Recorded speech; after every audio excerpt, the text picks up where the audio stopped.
So I posed a question to you at the end of the previous part of this lecture, and so now I'm going to lead you towards the answer.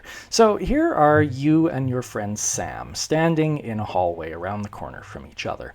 And you see these three famous people, Elvis, Psy, and Macklemore, wearing your granddad's clothes, no doubt, walking by. And you note that all three of them walk by. And a moment later, Sam notes that Elvis and Macklemore walk by. And you then compare notes. And this is curious, right? What happened to Psy? Was there a secret trap door that he very stealthily jumped through over here? Is this a hallucination? Maybe Elvis and Macklemore ate Psy? They'd have to have done it very quickly. None of these seem very likely. We tend to believe in a law of conservation of people. People don't just go poof and disappear. And similarly, people don't just appear out of nowhere. So if Sam had seen one more person than you did, that would be pretty strange as well.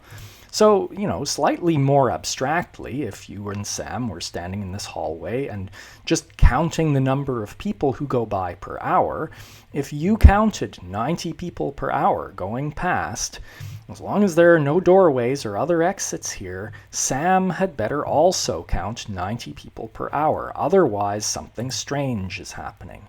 So the people current past you must equal the people current past Sam. Well, the same thing has to be true of current, because current is how much charge is passing by, or you could think of it as how many charged particles are passing by it. But as we'll see, we actually think of it as amount of charge. And so the current passing through A here must be the same as the current through B. Now, it's a very persistent and common misconception for students to think that current gets used up somehow in a light bulb. But that would just be exactly like people disappearing walking down the hall. So here's a parable about flow of money. This has nothing to do with charge, of course. So once upon a time, there were these two lands, the mire of debt and the field of credit, separated by the great social chasm. And the field of credit was entirely populated by people called creditors, who had $100 each. The mire of debt was entirely populated by people called debtors, who had negative $100 each. In other words, they owed $100. And at some time, the national wealth of these two nations was that the mire of debt had 20 people in it, each with negative $100, and so its national wealth was negative $2,000. The field of credit had 12 people in it, and so its national wealth was $1,200. Now, one day, the debtors built a bridge across the great social chasm, and 8 of them crossed the bridge. Now, I should make clear that just because they crossed into the field of credit didn't make them creditors. They still had their $100 of debt that they took with them as they crossed the great social chasm. And so, what was the net effect? Well, the two sides of the chasm had new national wealths. The mire of debt now only had 12 debtors in it with negative $100 each. And so it had negative $1,200. The field of credit had just had 8 people with $100 each of debt arrive, and so its national wealth had fallen to $400. So the overall effect was that $800 had flowed back across the bridge. So the moral of the story is that the money current can be in the opposite direction to the people current, or the money carrier current, because, in modern society, what are people but money carriers?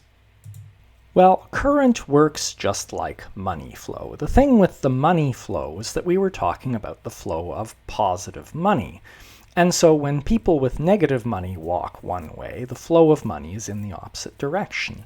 Now, in a metal where the charge carriers carry negative charge, the same thing happens. In our example of our capacitors causing current to flow in a wire, the electrons are moving around this way. So here's our direction of the electron flow. But since they're carrying negative charge, the direction of what we call current, which is the flow of positive charge, is in the opposite direction. Now, you can get other cases such as an ionic liquid, or a solution. So here's a solution. There's the water, there are the positive ions, there are the negative ions, and if you put an electric field in here, then the negative ions will have a drift velocity in the opposite direction to the electric field, and the positive ions will have a drift velocity in the direction of the E field. And so we'll get two currents, a current due to the positive ions and a current due to the negative ions. But note that both of those currents are in the same direction, and so they add up to a total current pointing in the direction of the E field. We're finally ready to have a formal definition of current. So current is the amount of positive charge flowing through a surface per unit time.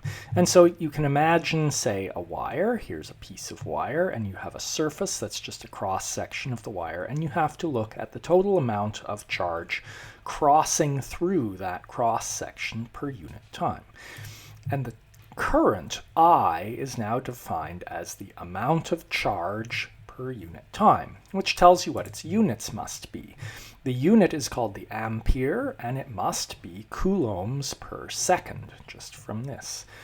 Now, most of the time when we're thinking about circuits, we can think of the wires as if they were just lines, and you don't really need to pay attention to the fact that the current is flowing through a surface. You can think of it as just flowing past a point on the line that you might be imagining the wire to be.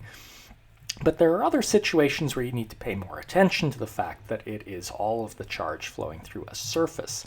So, for example, in biology, cells are constantly exchanging ions with their environment, and this leads to flows of charge across the cell membrane. And so if at some time a cell had a net flow of positive charge out through its membrane, that could be caused by positive ions flowing out of the cell or negative ions flowing in, or more likely a combination of both.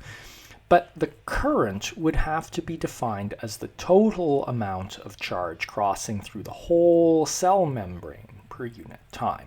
And so you have to pay more attention to the fact that it is defined as a flow of charge across a surface.